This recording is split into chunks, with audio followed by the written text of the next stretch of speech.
Bournemouth's Alex Scott has opened up about his meteoric rise from playing non-league football in Guernsey to now being selected for the England national team in their final set of World Cup qualifiers ahead of the World Cup in Canada, America and Mexico in 2026. Yeah, obviously, over the moon. It's, everything you dream for. And, back then, like you said, 6 years ago, I was playing, non-league football for Guernsey. And yeah, I wasn't even sure I was going to make it as a football player. So to now be in the England senior team, it's a dream come true. And yeah, I'm just grateful for all the coaches, my family and everyone who's almost helped me get to this point today. You wear the number 8 on your back for Bournemouth, of course, but you have played a little bit deeper. You played as a 6 as well.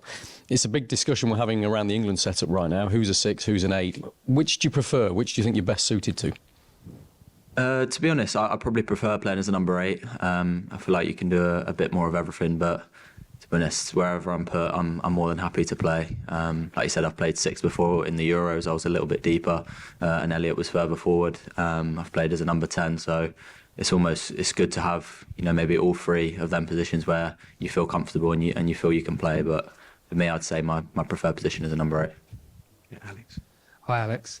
You just mentioned it there that you played with Elliot before in the 21s. How much do you think that experience of playing in a high pressurised situation in a tournament will help you coming into this England squad? Yeah, for sure it's going to help, and it's obviously good that played with Elliot. I knew a few of the other boys as well through tournaments and in the younger age group, so all of them sorts of things help.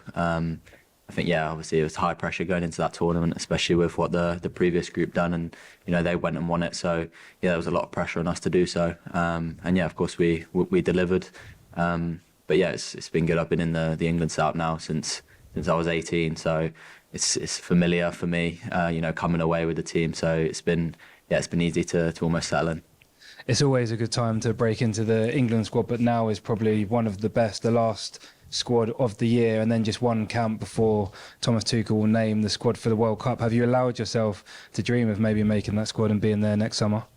Yeah, to be honest, I don't think it's really sunk in too much yet. Obviously, that's the dream for everyone, especially the players here, is to be in that World Cup squad. But to be honest, I just want to come in, show what I'm about, and show the coaches here and what I can do and how I can play in an England shirt. So, I'm just grateful for the opportunity to be here. Of course, the World Cup is definitely a dream of mine, and I've just got to take it one step at a time. Enjoy this week now. If I get the chance to play, hopefully impress and show what I'm capable of. Congratulations. Iraola, obviously full of praise for you. I remember the Manchester City-Bristol City match in which Pep Guardiola said you were unbelievable in 2019, but 3 different knee injuries in 2 seasons. How bleak did you start to feel about your career, and who helped you get through that?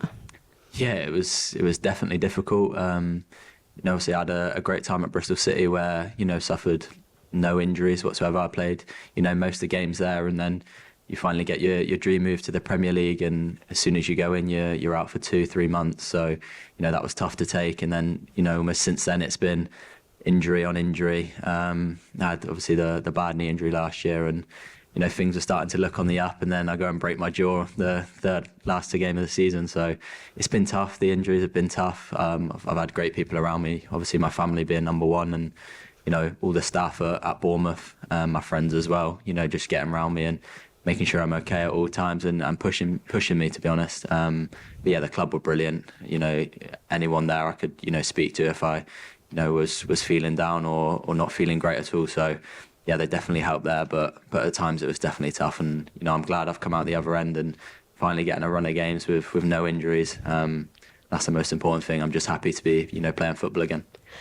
Certainly taking your chance. An outstanding season. It's quite a commute, though, from Guernsey. So is it a special moment for you and your sister over those many journeys that you made to St George's Park, having a Lioness on your team? How much has that helped you, and how happy are they all for you now? Yeah, I mean, growing up, we would fly over every weekend together.